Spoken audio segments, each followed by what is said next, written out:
ओम, आप सभी को सादर प्रणाम। आइए अपनी कक्षा को प्रारंभ करते हैं।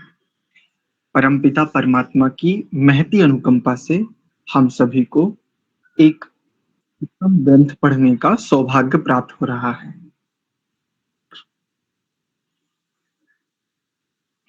उन्हीं के दिए हुए सामर्थ्य से हम इस ग्रंथ के एक के बाद एक उत्तम विषयों को जानने, सीखने, समझने, अपनी उन्नति करने का भरसक प्रयत्न कर रहे हैं। आइए हम सभी मिलकर तनिक अपने आप को शांत, सहज, एकाग्र करने का संकल्प करते हुए, मैं शांत हूं, अत्यंत सहजता में अवस्थित हो गया हूं। अन्य समस्त विषयों से मैं अधिकार पूर्वक अब इस विषय को जानने के लिए समुद्यत हूं।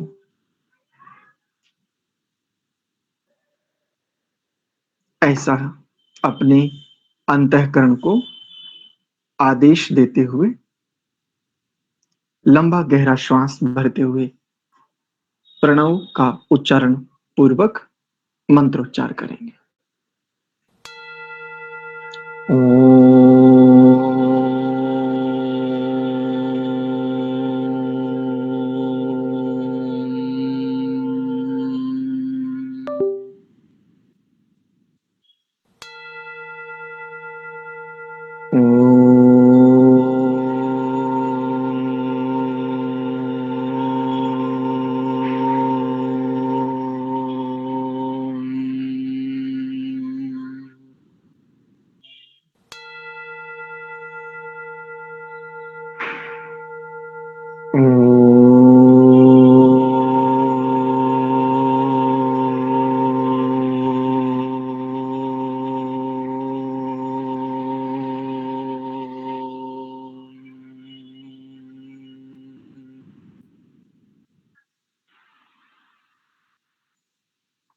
ॐ सहनाववतु सहनौ भुनक्तु सह वीर्यं करवावहै तेजस्विनावधीतमस्तु मा विद्विषावहै। ॐ शान्ति शान्ति शान्तिः।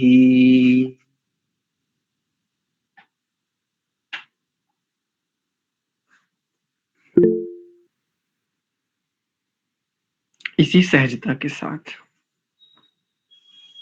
इसी प्रसन्नता के साथ आंखों को खोलते हुए आइए अपने विषय की ओर वापस लौटते हैं।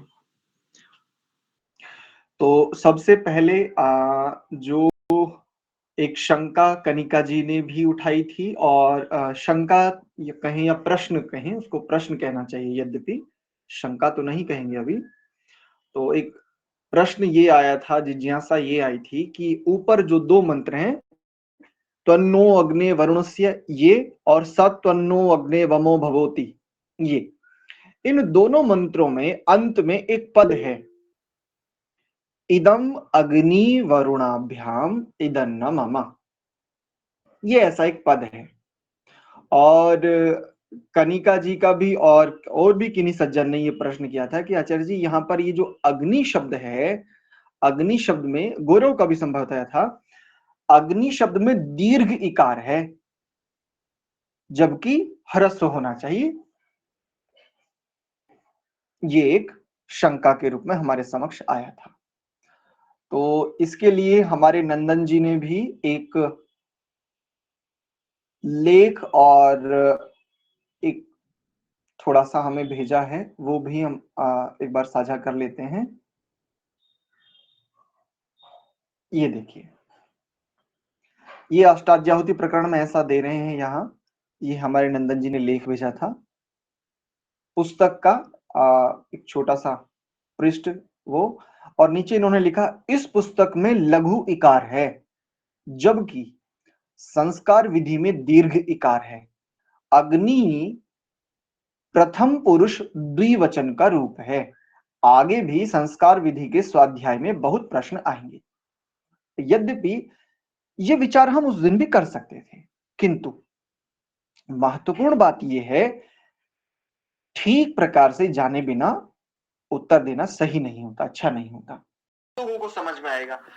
महर्षि दयानंद जी की मुझे एक बात बहुत अच्छी लगती है। वो जब भी वेद से संबंधित कोई शंका आती है या वैदिक सिद्धांतों से संबंधित, जिन्हें हम सत्य सिद्धांत कहें, जिन्हें हम सार्वभौमिक सिद्धांत कहें, यूनिवर्सल ट्रुथ जो है, जो यूनिवर्सल प्रिंसिपल्स हैं, उनको निर्धारण में कोई शंका आए तो स्वामी जी एक बात कहते हैं, सबसे पहले तो श्रुति का आश्रय करो, और श्रुति के आश्रय के उपरांत आर्ष ग्रंथों का आश्रय करो, तो आपकी शंका का सटीक निवारण होगा। भ्रम में जाने से बच जाओगे। अन्य आश्रय करेंगे तो भ्रम में भी जा सकते हैं।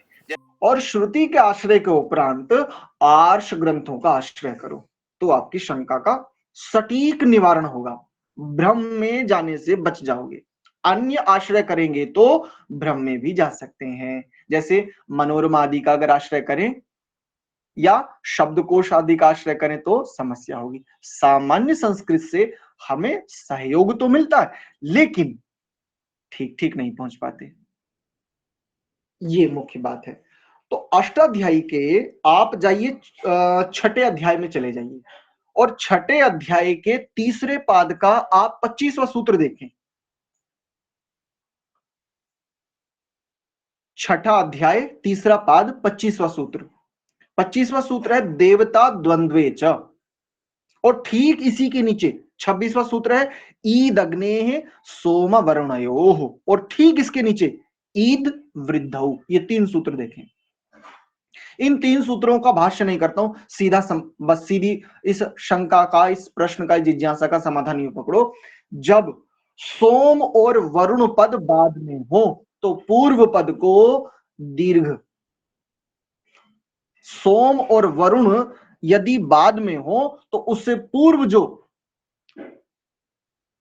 ये जो अग्नि है, इसमें अग्नि में जो इकार है, ये क्या हो जाएगा, इसको दीर्घ हो जाएगा। यहां द्विवचन नहीं है। ठीक है, बस इतनी सी बात अपने को समझने की है। इसलिए मैंने कहा था कि विचार करके भली भांति और ठीक ठीक निर्धारण करके तब उत्तर देना ठीक रहेगा। ठीक है नंदन जी, गौरव जी, कनिका माता जी। इसका मतलब जहां लघु इकार है वो गलत है ना?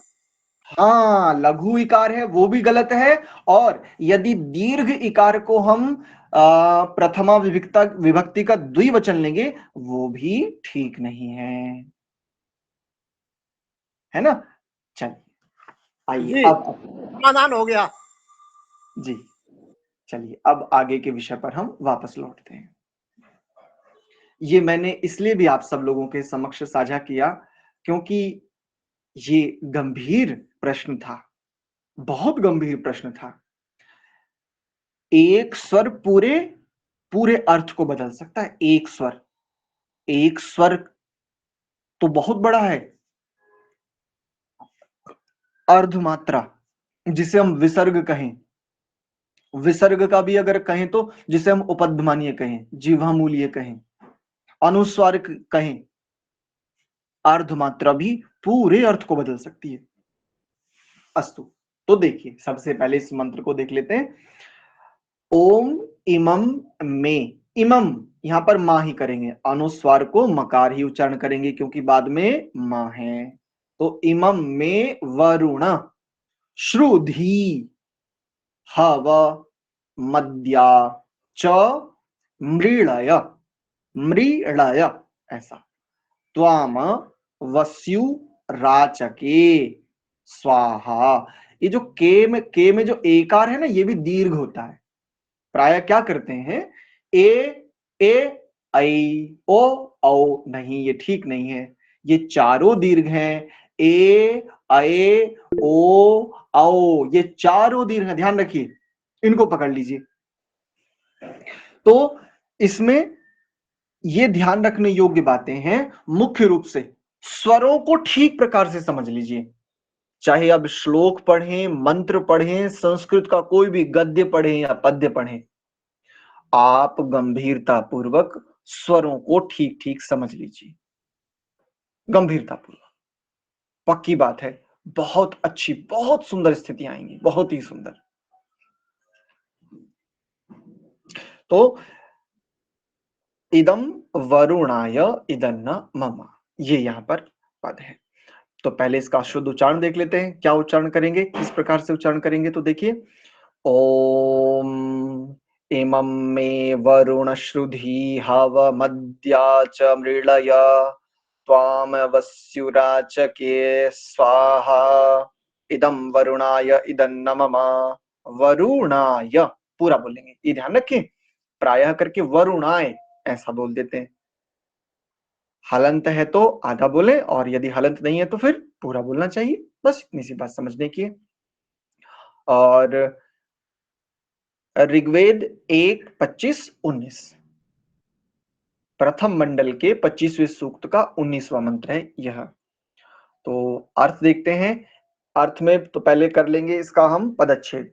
तो इमम में वरुण श्रुधि, श्रुधि को जब पदच्छेद में लाएंगे तो दीर्घ इकार है ना, यहाँ पर ह्रस्व इकार हो जाएगा, श्रुधि ऐसा हो जाएगा। यहाँ पर है श्रुधि, और पदच्छेद में करेंगे तो हो जाएगा श्रुधि, अर्थात सुनो, लोट लकार का प्रयोग ऐसा। और आगे हवम, हवम श्रुधि, हवम अर्थ करेंगे अद्या, अद्य च मृडय, च मृडय त्वाम, त्वाम अवस्युः आचके स्वाहा इदम वरुणाय इदन्न मम। ये पद तो जू करते हैं। और अर्थ देखो, वरुण, हे वरुण, हे सबकी पुकार सुनने वाले प्रभु, हे वर्णीय। वर्ण किसका किया जाता है? कौन किसको स्वीकार करता है? सब उत्तम को स्वीकार करते हैं, और सब उत्तमों में जो सर्वोत्तम है उसको यहां पर क्या कहा जा रहा है? वरुण। तो हे वर्णीय, हे वर्ण स्वरूप, आपका स्वरूप ही कैसा है? वर्णीय है। देखो, जो ईश्वर के साकार अस्तित्व का आश्रय करके जो ईश्वर आराधन, जिन्होंने ये एक आलंबन ले रखा है, वो प्राय क्या करते हैं? हमारी श्री जी ऐसी हैं, हमारे देवता ऐसे हैं, हमारे प्रभु ऐसे हैं, उनका स्वरूप दिव्य स्वरूप है। थोड़ा सा ही अंतर है, बस बहुत थोड़ा सा।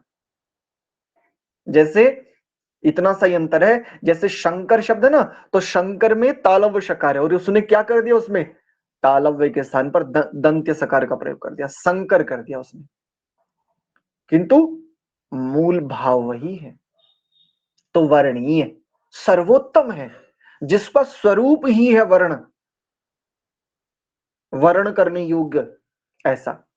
तो अद्य आज, इसी समय, अभी वर्तमान में क्या करो? मैं हवम श्रुधि, मेरी पुकार को सुनो। मैं जो तुम्हें पुकार रहा हूं, ऊपर पुकारा था ना 2 मंत्रों से, अब आगे बताया जा रहा है मेरी पुकार को अच्छे प्रकार सुनो। किस लिए? किस लिए सुनो?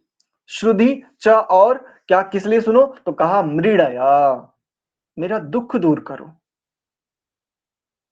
अवस्यु, रक्षा की याचना करता हूं मैं आपसे, आप सर्व रक्षक है ना, हे प्रभु मुझे भी रक्षित कीजिए। आपने रक्षा रूपी नियम को सर्वत्र लागू कर रखा है, किंतु अपने दुखों के कारण, अर्थात अपने दोषों के कारण, मैं आपकी इस रक्षा रूपी व्यापकता में होते हुए भी आपकी रक्षा से वंचित हो गया हूं। इसलिए मैं क्या कर रहा हूं? त्वाम आचके, मैं तुम्हें निहार रहा हूं, मैं तुम्हारी प्रतीक्षा कर रहा हूं। कैसे? बिल्कुल वैसे ही जैसे माता को दूर से आता देख या माता के कहीं दूर जल आदि भरने जाने पर जैसे उसकी उसका पुत्र या अथवा उसकी पुत्री जैसे उसके मार्ग को देखती है, अथवा जब कभी गिर जाए छोटा बच्चा तो अपनी माता की ओर देखता है। कुछ भी उसको चोट लग जाए, दुख पहुंचे, कष्ट पहुंचे, वो कुछ भी, तो रोने से पहले कई बार बच्चा अपने माता या पिता की ओर देखता है। बिल्कुल ऐसे ही अवश्य हो रक्षा के लिए त्वाम आचके, मैं तुझे देख रहा हूं, पहचान। मेरी आंखों को पहचान तो सही, तू ही पहचान सकता है। आंख माध्यम है मेरा, साधन दिया है तूने ही दिया है, तेरा ही ये उपकार है, किंतु मैं तुझे निहार रहा हूं, लालायित दृष्टि से मैं तुझे देखने का प्रयत्न कर रहा हूं। योगाभ्यास की रीति से, यज्ञ की रीति से, स्वाध्याय की रीति से अलग अलग पैटर्न फॉलो करते हुए, अलग अलग नियमों का अनुपालन करते हुए। तो हे वर्णीय प्रभु, आप अपनी कृपा कर मेरी पुकार सुनो, आज ही सुनो, अद्य अभी सुनो। पता नहीं कल मैं आपको पुकार सकूं या ना सकूं, पता नहीं मेरे पास ये अनुकूलता बचे अथवा ना बचे, मुझे कुछ नहीं पता प्रभु, किंतु आज ही मेरी पुकार सुन लीजिए। मेरे हृदय की संतप्त वेदना को आप जैसा पहचान सकते हैं ना, हे परम श्रेष्ठ, मैं आपको वर्ण करना चाहता हूं। मेरे और आपके मध्य बाधा ये मेरे समक्ष आ गई है। मैं अपने दुखों के कारण, अपनी दुष्वृत्तियों के कारण, दुष्चरितों के कारण, अभद्र के कारण, दुरितों के कारण मैं आपसे आच्छादित होते हुए भी वंचित हूं। इसलिए क्या करो, रक्षा की याचना है आपसे, अवश्य हो। मेरा दुख दूर करो प्रभु, त्वाम आचके। भावार्थ देखिए, इसका भावार्थ कैसे करते हैं। हे सब पर समान कृपा करने वाले, सबको वर लेने वाले वरुण प्रभु, मैं दीन दुखिया अपनी पुकार लेकर आया हूं। परमात्मा के यहां साहूकारी नहीं चलती, परमात्मा के यहां तुम कितने विद्वान हो, कितने बुद्धिमान हो, ये नहीं चलती। प्रायः करके भक्त और विद्वान, इन दोनों में एक रूपता नहीं मिलती देखने को। विद्वान कहता है भक्त होना सरल है, विद्वान होना कठिन है। भक्त कहता है नहीं नहीं, भक्त होना कठिन है, विद्वान तो कोई भी हो सकता है।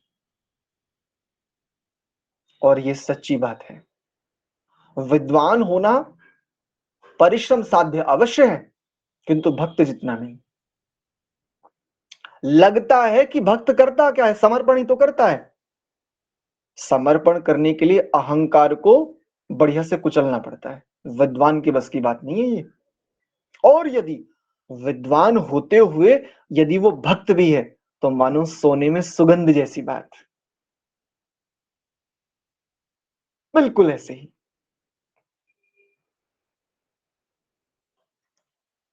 तो मैं दीन दुखिया, अच्छा मैं दीन दुखिया क्यों हूं?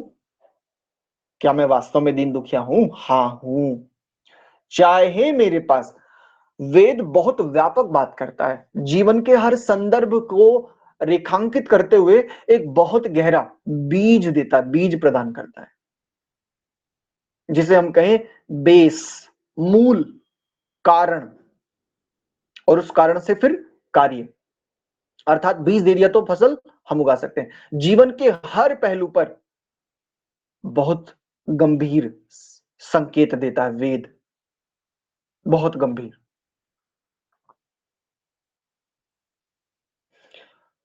तो एक तरफ तो मैं कह रहा हूं कि मैं वयं श्याम पतयो रयिणाम, आदि आदि बहुत सारी बातें हो रही हैं, बहुत सारी बातें वेद का वाक्य है, किंतु यहां पर यह कहा जा रहा है कि मैं दीन दुखिया, ये बात कुछ अटपटी सी लगती है। अदीना श्यामा, वहां तो एक बात कही कि अधीन हूं मैं, मैं दीनहीन ना हूं। और यहां पर उल्टी बात की जा रही है कि मैं दीनहीन हूं, मैं दीन दुखिया अपनी पुकार लेके आया हूं।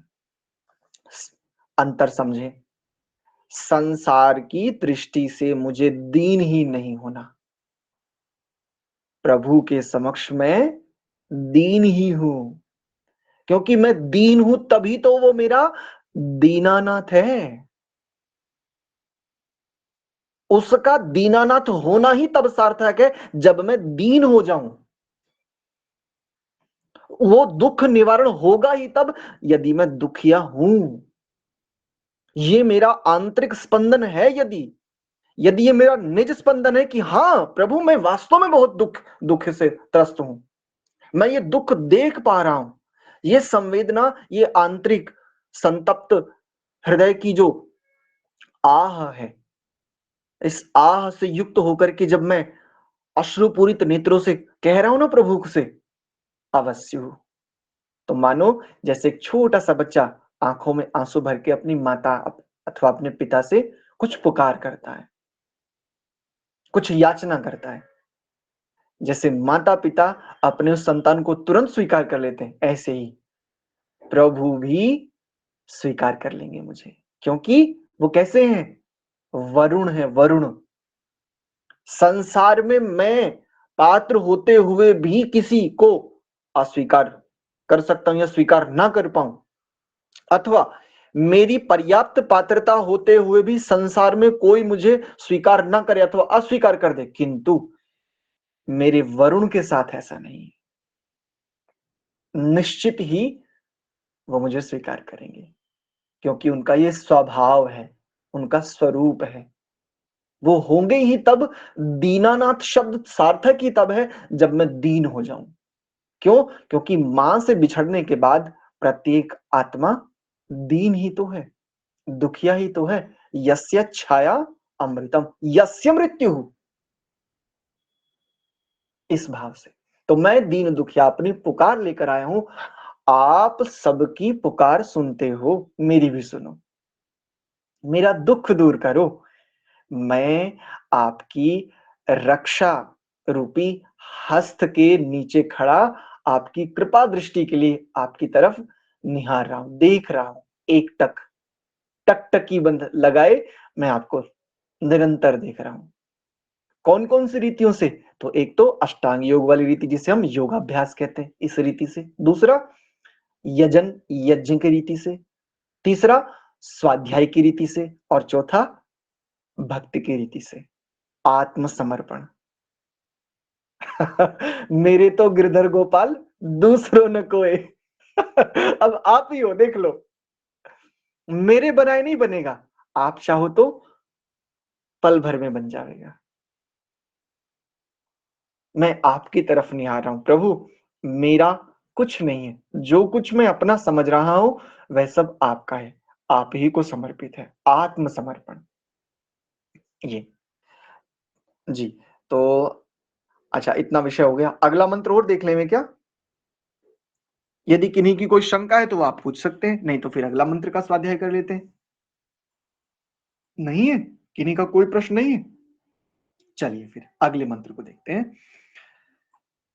ओम तत्वा, इसमें तीन तकारें शब्द में, एक पूरा है और दो आधे हैं, तो तत्वा यामी ब्रह्मणा, ब्रा नहीं है, ध्यान रखिए, ब्रह्मणा, ब्रह्मणा, ब्रह ब्रह्म, हा पहले मां बाद में, ब्रह्मणा वंद मानस त, मानस्त, अथवा वंद मानस तदा शास्ते यज मानो हविर्भि अहेड़ मानो वरुणेह, अणेह, ह पूरा, वरुणेह बोध्यु रु शंस मान आयुः प्रमोषीः स्वाहा इदं वरुणाय इदन्न मम। अच्छा, ऊपर वाले पद में हमने इदं गुरुओं के समीप होते हुए भी मैं आपको ही प्रणाम कर रहा हूं, मैं अपने आचार्य को प्रणाम कर रहा हूं, तो वो मेरे आचार्य का तो सम्मान है ही, किंतु चूंकि आप सब आचार्यों के परम आचार्य हैं, सब गुरुओं के परम गुरु हैं, इसलिए मैं अपने आचार्य को नमन कर रहा हूं, प्रणाम कर रहा हूं। तो मेरे द्वारा आचार्य गुरु का किया गया प्रणाम, स्तवन, नमन आपको ही समर्पित हो रहा है, क्योंकि मेरे गुरु मेरे प्रणाम को लेकर के कहां भेज देते हैं? आपको भेज देते हैं, ऐसा। जी, तो चौथे मंत्र का उच्चारण देखिए, कैसे उच्चारण करेंगे शुद्ध। ओम तत्त्वायामि ब्रह्मणा वन्दमानस्तदा शास्ते यजमानो हविर्भिः अहेळमानो वरुणेह बोध्युरुषं समान आयुः प्रमोषिः स्वाहा इदं वरुणाय इदं न मम। ये इसका शुद्ध उच्चारण। ऋग्वेद 1:24-11 प्रथम मंडल के 24वें सूक्त 11वां मंत्र है। अच्छा, इसके भाष्य को हम कल की कक्षा में देखेंगे, आज के विषय को हम इतना ही रखते हैं। चलिए एक बार प्रणव का उच्चारण करते हुए मानो इस उच्चारण में मैं अपने उसी आराध्य को, उसी इष्ट को जो मेरा सर्वस्व है, उसी वरुण को पुकार रहा हूं। ऐसी भावना अपने हृदय में समेटते हुए लंबा गहरा श्वास भरें।